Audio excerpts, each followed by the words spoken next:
What's up, folks? It's Around the Blockchain. I'm your host, Nick DiMondi, and I'm here on the BitBoy Crypto channel, the largest crypto community in all the interwebs.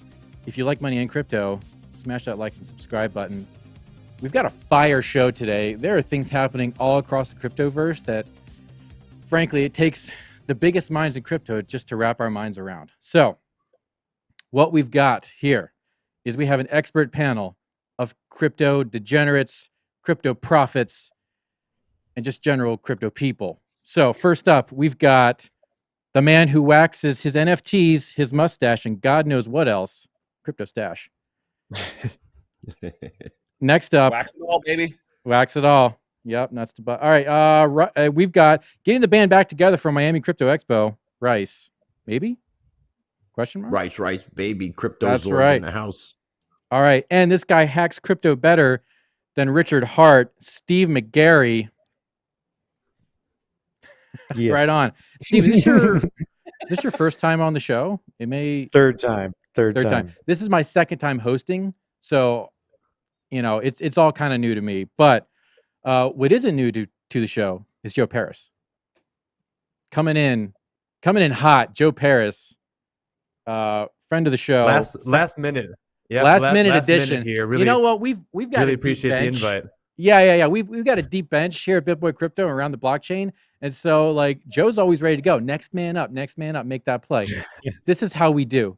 So let's get into it. So this is a show. We give opinions, and when people give opinions about crypto and you like it, throw it in the chat, and they get scored. The people who get scored the most, speaking that true, win. And they get to plug whatever they want at the end for 30 seconds. A new addition to the show is the shut up timer, 10 seconds. So we're going to try to like wrangle in these hot-headed personalities from across the cryptoverse. We're going to see how well it goes. Thankfully, we've got. You guys must not be on my screen here. I don't. Oh, weird. That's so weird. It's going to be a lot of dead air, is what we're going to. Got a lot of dead air. So we've got some amazing topics today. Number one, XRP is now wicca wrapped. We've got blockchain hires out the wazoo. So everybody in corporate America is figuring out that, oh, wait, blockchain's a real thing. We should hire people. And then finally, we've got Meta, the metaverse, Meta Zuckerberg, what that means for crypto and decentralization. But before we get into that, I just want to say thanks to BitBoy Crypto for allowing me to host the show today, having a bunch of fun. All these guests are amazing. Check out all of his social medias. Give them a follow. Give me a follow. If you don't, it's rude. Smash that like. Smash that subscribe button. If you're on, BJ, are we on Facebook and Twitch today? No, probably Twitch. Probably Twitch. Okay. If you're down in the basement, what's up? Let's try to get a hype train going. We love seeing those on Twitch. So anyways, let's look at the market real quick. BJ, bring up the computer. Oh, there's the airplane. Look at that. Look at that. Okay. It's a thing of beauty when you see the global Bitcoin market cap at $2.666 trillion. Bitcoin dominance of 44.2%. ETH dominance, I think it's up a little bit. Yeah. Gwei, I don't do math nearly as well as Ben, but I can pretty much say that's 70 Paraguay. I can do that amount of math. Let's see here. Bitcoin still rocking and rolling above 62,000. A nice little bit of a shakeout yesterday. Shook out some of the longs. So if we can close the day above 62, that's very, very bullish. Ethereum absolutely crushing it. 4,432. Stealing some of Bitcoin's momentum. We love to see it. What we don't love to see is Shiba Inu dethroning Dogecoin, making it into the top 10. Now, this isn't a historical moment. Just because you get into the top 10, that's one thing. But to stay in the top 10 is an entirely different feat. So don't think too much into this. But I will say the market cap for SHIB has been climbing throughout the day. They were neck and neck, and it's continued to go up by the billions as time marches on. Another 24%. Another 24% pump today. What is even happening right now? Wait for the dump. It's coming. The dump is coming, guys. Yeah. Like This dump is gonna be like, imagine you just had like 3 platters of gas station sushi and some like 2.5-month-old kombucha. Like when this thing opens up, it's not stopping. Don't do that. Yeah, Don't do that. sound Don't do good. that, BJ. None Let's of it sounds good. no, that sounds good. Let's see. Where am I? I'm kind of lost now. What's our view count on our likes at, BJ? Tell the people. We got 3743 on the viewers and only 700 likes. I'll cry less. Boys and We gotta girls. change that. We gotta smash them like Yeah, buttons. yeah. Smash. Guys, you better Hulk smash that thing. I don't care who you are. I don't care if you're into stonks. I don't care if you're a birthing person. I don't care if you're a furry. You need to hit that like button and subscribe, because that increases our visibility, and the people need to know about real crypto news so they stop buying freaking SHIB on Robinhood. Do it for CryptoZorg. Okay, let's get into it. We've got BJ loves the energy today. Hang on. Go over to my screen, BJ. Now that I'm running the show now, I'm a miner. I mine Ethereum, I mine Ravencoin. This is the amount of cards that I have. I blow out my power bill. Georgia Power doesn't know what the heck is going on in my house, but here we are. If you're mining, which everyone should be mining, I'm a proof of work maximalist myself. If you're mining, here are the profits that you're making. Ethereum's still absolutely crushing the profitability for all you ETH miners out there, in spite of the MEV. You've got some really weird scam coins like Metaverse and Conceal. Sorry to those projects, which are scams, popping up out of nowhere. So if you've been spec mining those, you should take profits right now. Ergo coming up from the bottom. Fyro is a privacy coin. I think it's a dead project. Speaking of dead projects, Ravencoin. And then down here is Ethereum Classic. So get your mine on. Now's a good time to be mining. Flip all that stuff into Ethereum and into some altcoins that you know are going to pump really well. So there you go. Let's see. That's my Twitter. Shameless plug. Let's see. Okay. Okay, here we go. XRP is now wrapped by TokenSoft. It's wrapped in Ethereum. That's a big deal. Or is it a big deal? Is this all just smoke and mirrors? It was announced today that the asset will be backed 1-to-1 with XRP. It's wrapped in Ethereum, and it will start being available in December. This is XRP made for DeFi. Interestingly enough, the company who is putting out this wrapped XRP, TokenSoft, is backed none other by Coinbase. The plot thickens. So, Rice, for the people, what is the importance of a wrapped token on a different network? Well, the cool thing about having wrapped tokens is it allows you to be able to utilize those tokens on another blockchain, because we don't have that kind of interoperability or that cross-chain action going on right now where they can communicate between different blockchains. What I find really interesting, though, about this is, and tell me if I'm wrong with this and I'm mistaken, but the Flare airdrop, the whole Flare network, and Songbird wasn't that supposed to be bringing XRP into the DeFi element? I don't see why we need to be wrapping XRP for Ethereum. To me, it doesn't make any sense. I don't see why the Flare network hasn't stepped up and brought that kind of opportunity to the XRP army and the cryptocurrency space. They've talked about Songbird, which is going to be kind of their canary network, their test network, to be able to test out what's going on. So, I mean, it just makes sense that it would move forward in that direction. But, I mean, we're going to see, until we see that interoperability or that cross-chain action happening the way it's supposed to, we're going to be seeing a lot more of these wrapped tokens. Obviously, this is not a first. We've seen Bitcoin being wrapped on Ethereum, and we're seeing a lot of other tokens mainly being wrapped on Ethereum for the most part. But it gives that exposure for those tokens to be able to be utilized on those other networks for DeFi purposes and other purposes like decentralized applications as well. Yeah. So, and that's a really interesting question. Like, why on earth? What's the point of Flare Network then? Joe, can you weigh in on Flare, Songbird, and the utility of a wrapped XRP?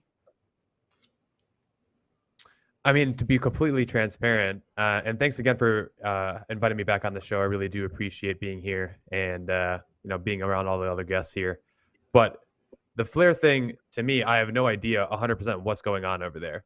I remember when it came out, and the funny thing is like I still have a snapshot of those tokens, but like nothing's happened with that. So Yeah. I'm 100% not sure like what is going to happen with that. As far as the DeFi with XRP, I think the interesting thing is the lending and borrowing aspect of this, right? Because right now we're in the thick of the bull run. I think a majority of us will actually agree with, right? And so we are seeing people leveraging and going long. I think it was Raul Powell is like all in on DeFi. I'm not sure what his name was, but anyways, he's all in on DeFi, and he like literally like is just gone all in on Ethereum. And so the fact that you can get your XRP over to Ethereum now, and you can lend and borrow and then basically leverage yourself long with your XRP, I think it's just going to bring even more money into the market. And I think that right there is one of the main utilities that I think we're going to be seeing with this. And again, it's just more use case for XRP.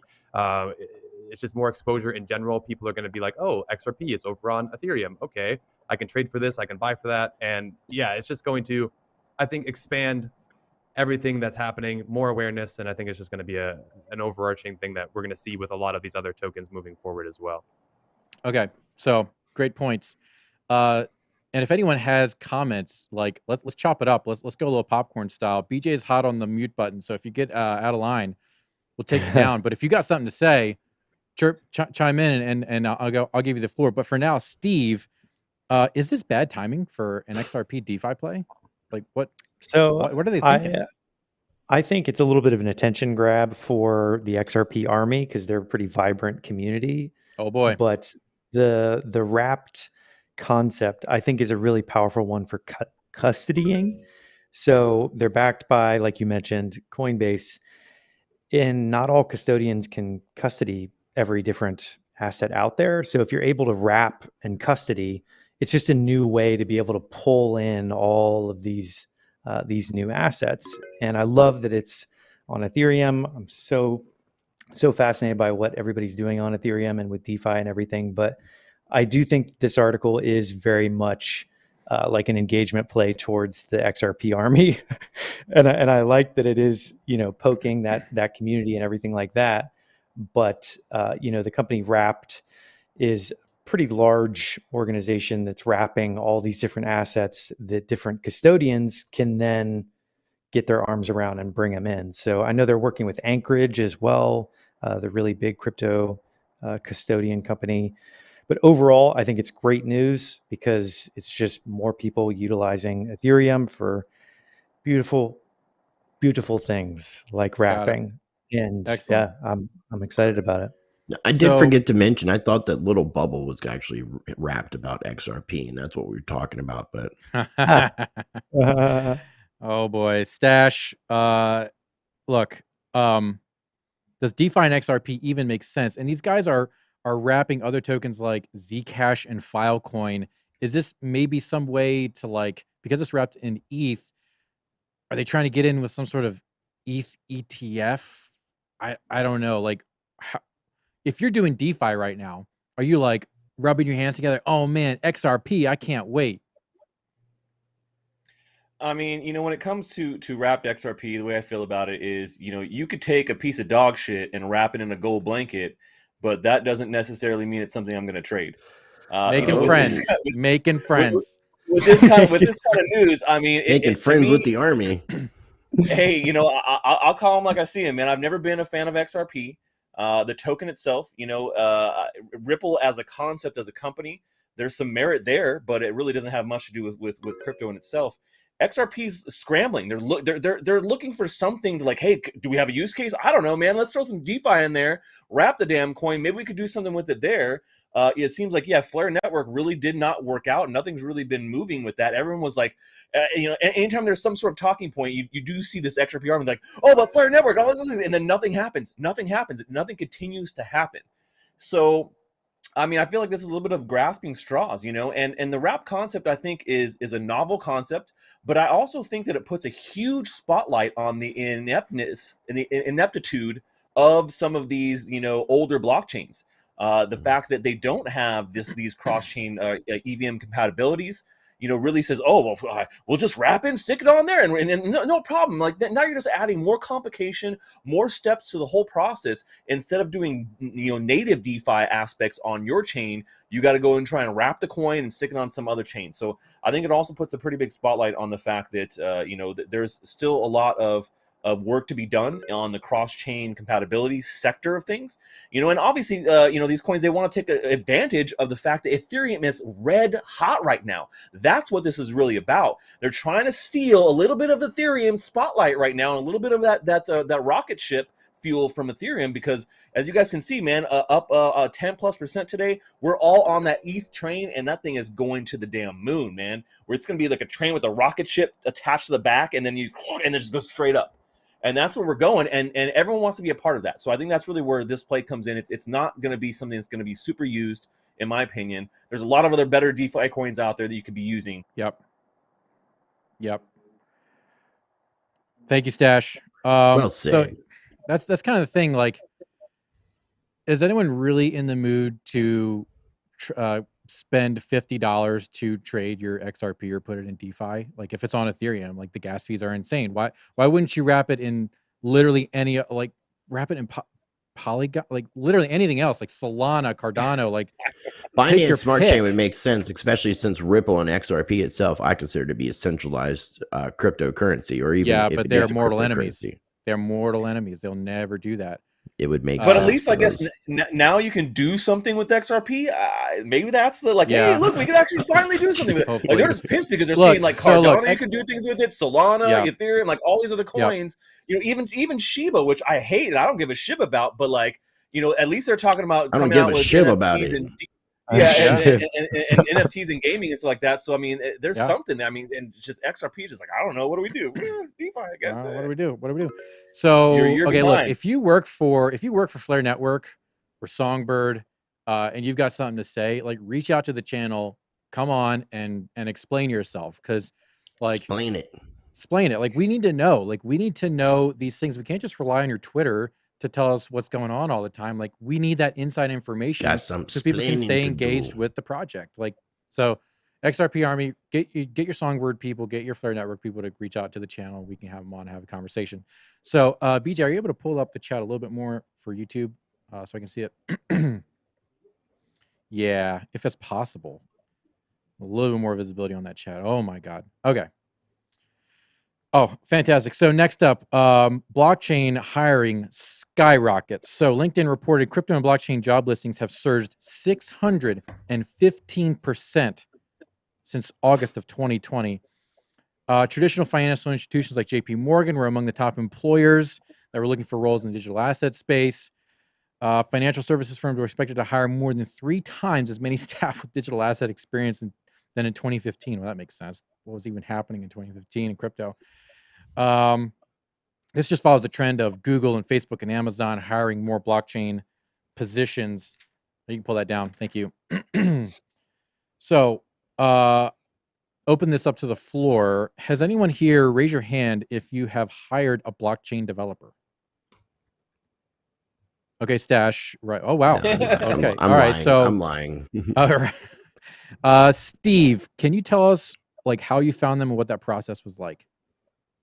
Yep. So I found them on Discord. I think the majority of the ones that I've talked to are either on Telegram and Discord chatting it up.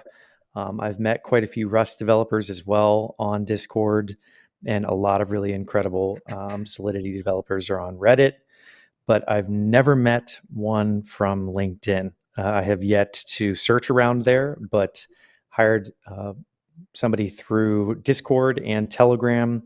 And I think that a lot of that topic around LinkedIn is, what's being tracked. I mentioned this actually the last time I was on about DAOs being the future of work.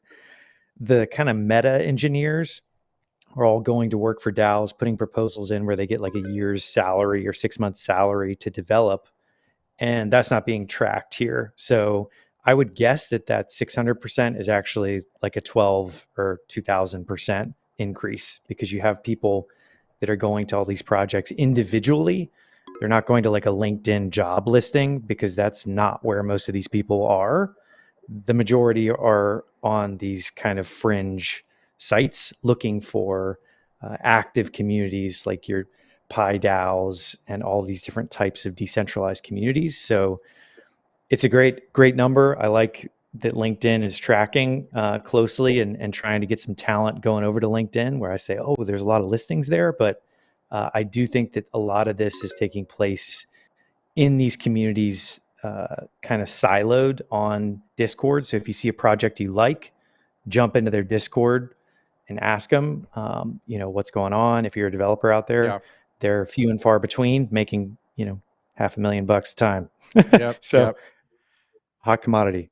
Yeah, it is a hot commodity. So, Joe, Naval Ravencott said either you know how to code algorithms or the algorithms tell you what to do. Would you agree with that sentiment, Joe, or is that just alarmist? I mean, I think that learning and educating yourself is the key. But when it comes to hiring people, I'm the type of person that I find an expert who is really, really good at what they do. And that's the person that I'm going to partner and team up with, right? So out of the panel, I think everybody raised their hand of hiring a developer. Personally, I've not done one yet, but I have looked into going about doing this because NFTs are absolutely on fire. And that's what we're going to be talking about here with the metaverse and NFTs coming up. So I won't spoil anything for our next topic. But this is incredibly in demand, right? People who know how to code, people who know how to develop. This is going to be a skill that is not going away anytime soon. In fact, it is becoming more and more in demand, as we just discussed. And as you just gave the statistics earlier before even the show started. So I think that if you do have these skills, or if you are looking to learn something that is highly in demand, this is definitely something to get out for. And also, you can see here, in the crypto land, it's very complex, right? And so, just again, if you're somebody who is really good at this, and you need help with like getting out there and finding people who are actually looking for your services, like our friend said, Steve mentioned Discord and Telegram, great places to connect with people. And it definitely would, if you're not on those social medias, definitely take a look at them. Be careful, obviously, on those, but definitely a good place to connect with people and drum up some business for everyone. Yeah, it really is. If you know Solidity, you've got a job. So Rice, actually no, hang on. I'm going to throw this to Stache real quick. So Stache, what do you think is more valuable? Learning how to code in Solidity or a degree from Harvard?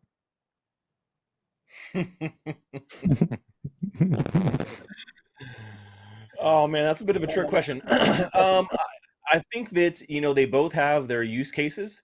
Knowing how to code in general, outside of Solidity, to be perfectly honest, another fault of Ethereum is the fact that they've created their own proprietary coding language. Come on, guys, you guys could easily put this in another common coding language, like so many other blockchains have done thus far.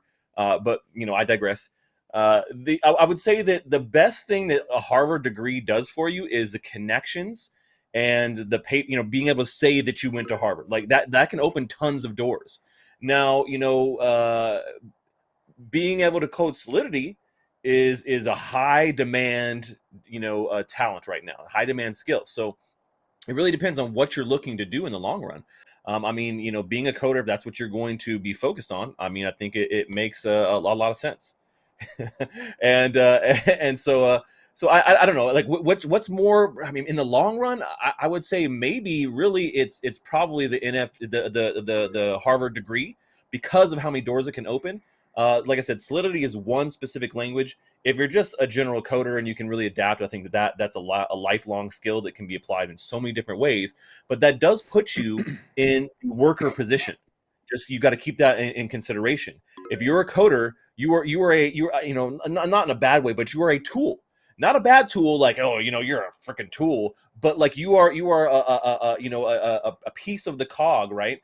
And the Harvard degree that makes you the top of or the over body. A lot of times you're the boss, and so it depends on which way you want to go about that. I might pick the Harvard degree, even though I am a coder. Got it. I do want to add to that is yes, just to make some good juicy. I would disagree on that point of the Harvard degree, Oh boy. but I think that the skill over school is now taking shape online. So somebody that has a Solidity portfolio is I agree with that. definitely going to win. Now, I agree with skill over something like that. But when you talk about a Harvard degree, I mean, I'm not talking about just college. Oh, I've gone to college. I have a college degree. So wait, like I'm University of Phoenix online, that's not good. Right, exactly. That's not going to carry away with anybody. Nobody cares. But Yeah, going like to a Cambridge, university, like when you're at Harvard. It's not about the information you gain there. It's about that piece of paper saying you went there, that you're part of this, like, you know, insider type of track, right? I think that's really what is the benefit there. Yeah. So, Rice, let's see here. So, does it seem like JP Morgan and other traditional finance firms are downplaying their blockchain branches? And point of order, a Harvard degree costs $200,000. That does not include board. So, are these guys like are these banks and stuff trying to hide the fact that they're late to the game, or is this the right timing? I wouldn't say either, really. I mean, they've been a lot of these banking and financial institutions have been very vocal. I mean, JP Morgan has their own private blockchain. They have their own blockchain division. All these other companies are starting to bring on blockchain developers and people in the cryptocurrency space. It's not just coding or developing. I mean, you're seeing jobs for customer service. You're seeing jobs for people to manage in different areas. You're looking for even people who are familiar with crypto to do HR work because it's a crypto themed company. And when you're seeing MicroStrategy having success, Tesla having success, and then you're seeing Cash App, PayPal, Venmo, and all these other payment methods adding cryptocurrency. And then you hear about like Walmart looking for employees. Right now, currently, yeah, I would say a lot of people in the crypto space are going to be looking at Telegram and Discord for ways of being able to reach out and find these different employees. But we have like Carnegie Mellon University, MIT, and a lot of other colleges that are offering cryptocurrency and blockchain degrees in some fashion or education. So I think we're going to start seeing these traditional elements like LinkedIn and all these different hiring sites like Indeed and stuff promoting, because I actually did do a little bit of searching. And you have people in the cryptocurrency space that are actually pushing for this. Pump has his crypto jobs website.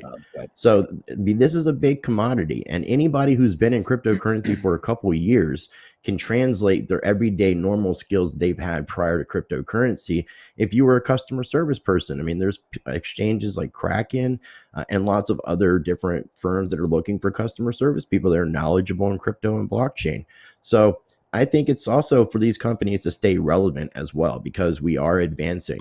And I know we're going to be talking about Facebook in a little bit, but with their move, with their rebranding and talking about NFTs and a metaverse, with everything else I just mentioned, it would just be, it wouldn't be the smartest business move for any company not to involve themselves in this industry in some capacity, because there is some tools that every industry can utilize, whether it's supply chain management or disruption tools that we can use to get rid of third-party middlemen and things to that effect. So I see this number only increasing. Yep. It's that's a great point, because DZ and I were talking today just through the story, and it feels like this is the moment that social media managers, that job was at like 8 years ago. 8 years ago, people were like, wait a minute, we should be doing stuff on social media. And like now social media managers are commanding, like good ones command an incredible amount of salary. So we're kind of in that moment right now. But before we move on to the final topic, which is going to be a hot one, hit that like button, follow the guests, do it for the people, do it for crypto, do it to pump your bags. Okay. We're all positive thinking here, folks. 1 like equals 1% of your bags go up. Let's get it. Let's get in there. The metaverse. BJ, switch it over to my screen. He's got some good moves over there. I know, it's incredible. So we've got this really great article from Forbes and Allison McCauley. So shout out to her. She knows, she's a really smart blockchain expert, but she kind of goes over the fact that there's a battle raging now. It's starting now for rule of the metaverse. And let's see. So as we all know, Facebook is now Meta, and now they have a metaverse, and they're going to start selling NFTs. That comes right on the heels of their announcing the Novi wallet. BJ, you can come back to me.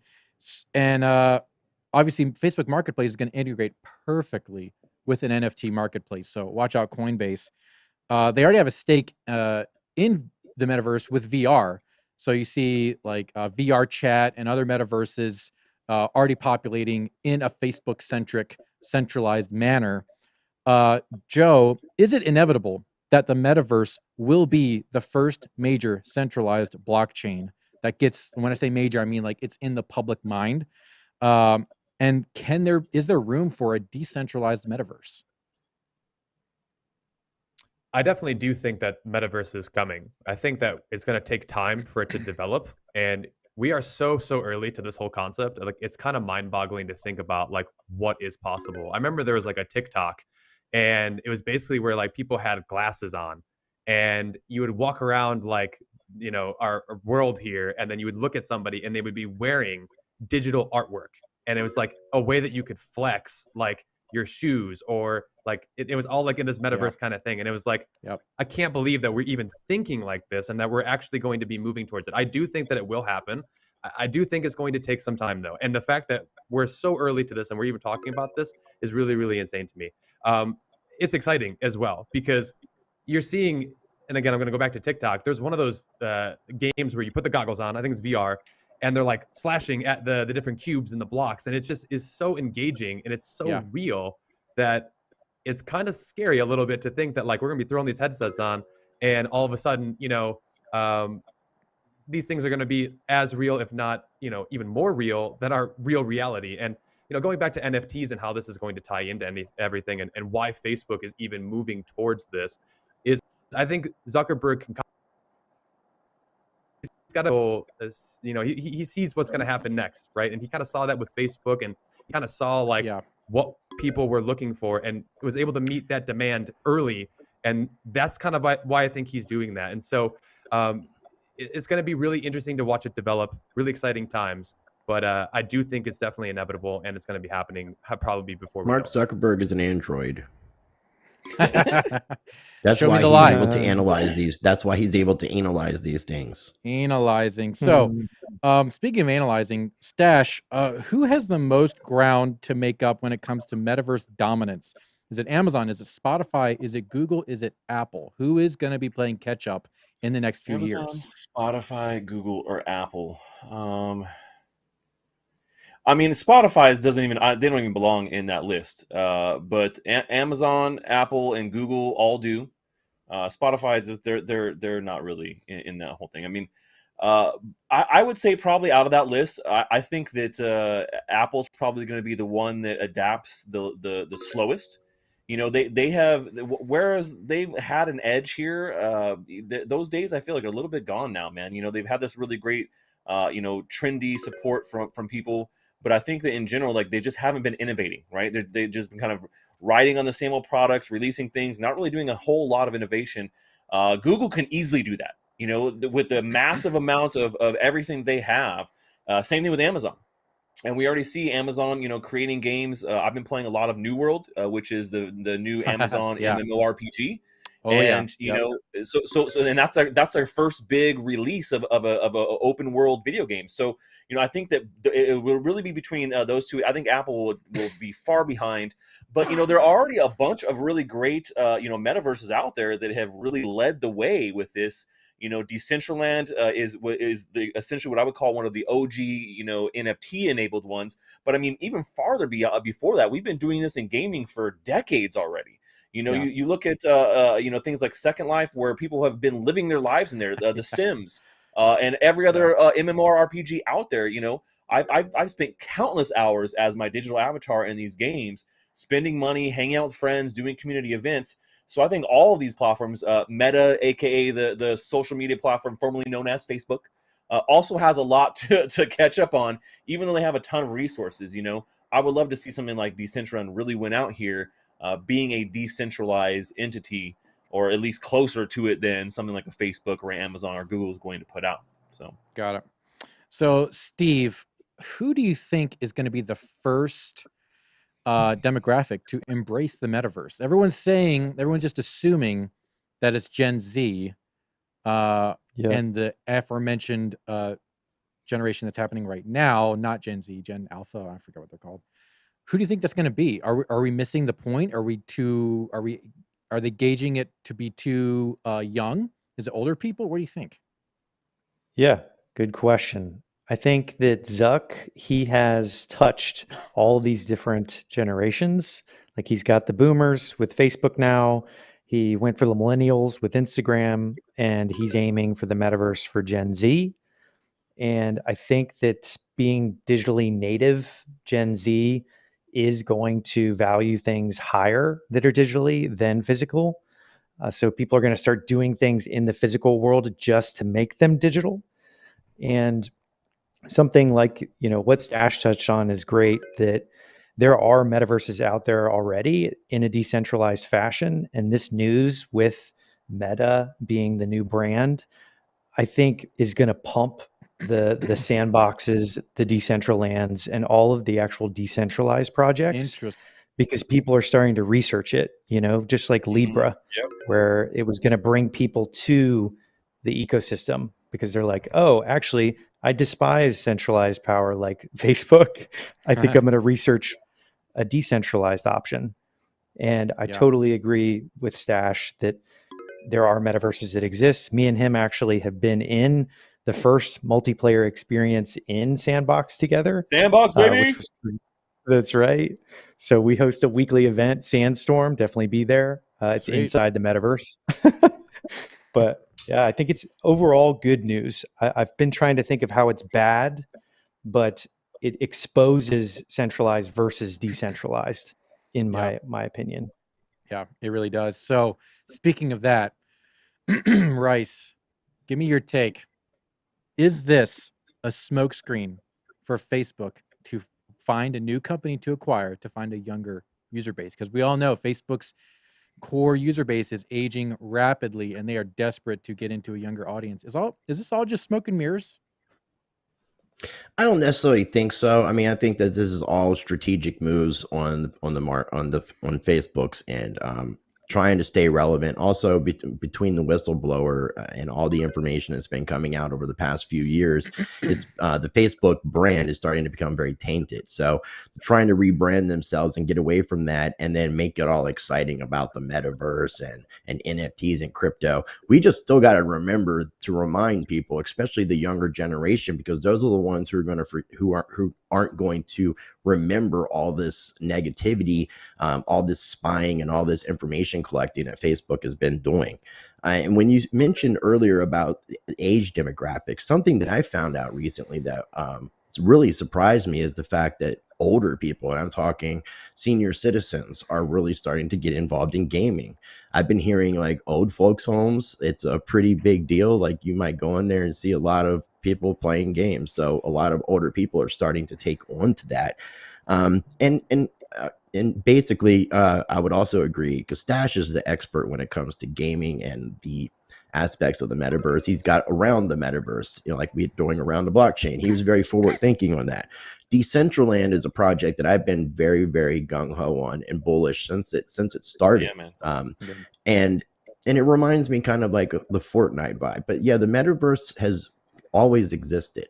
I'm just looking forward to seeing the interoperability between these kind of metaverses, where you can take your NFTs from an Ethereum blockchain or a Wax blockchain and use them on another blockchain, and be able to bring these items into different worlds, into different games, into different settings, in a lot of different fashions. So it's really, it's the future's bright.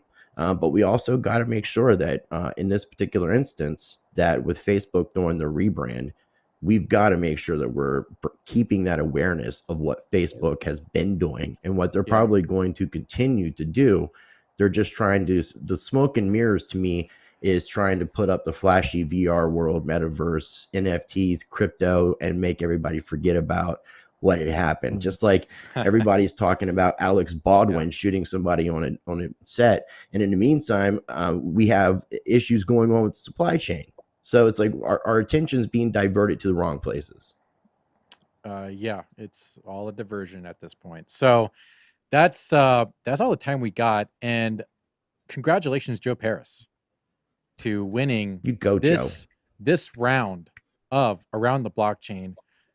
You spoke to True, and the people responded. So, Joe, you got 30 seconds to plug what you want to plug. Take it away, Joe. Well, thanks, Nick. Your BitSquad, really appreciate it, and definitely appreciate being on the show as always. But a really big shout out to Stache, Rice, and Steve. I mean, honestly, I appreciate the points, but these guys were the real winners, and I just kind of was able to come out and just support everybody here. So make sure to give them all a follow. Make sure to smash the like button on the way out, guys and girls. And thanks again for the opportunity. Awesome. Joe, we love you. We love all of our guests on Around the Blockchain. Smash that like, smash that subscribe button. Folks, have a great weekend. Pray for the pump. And always remember, do your own research. Be blessed.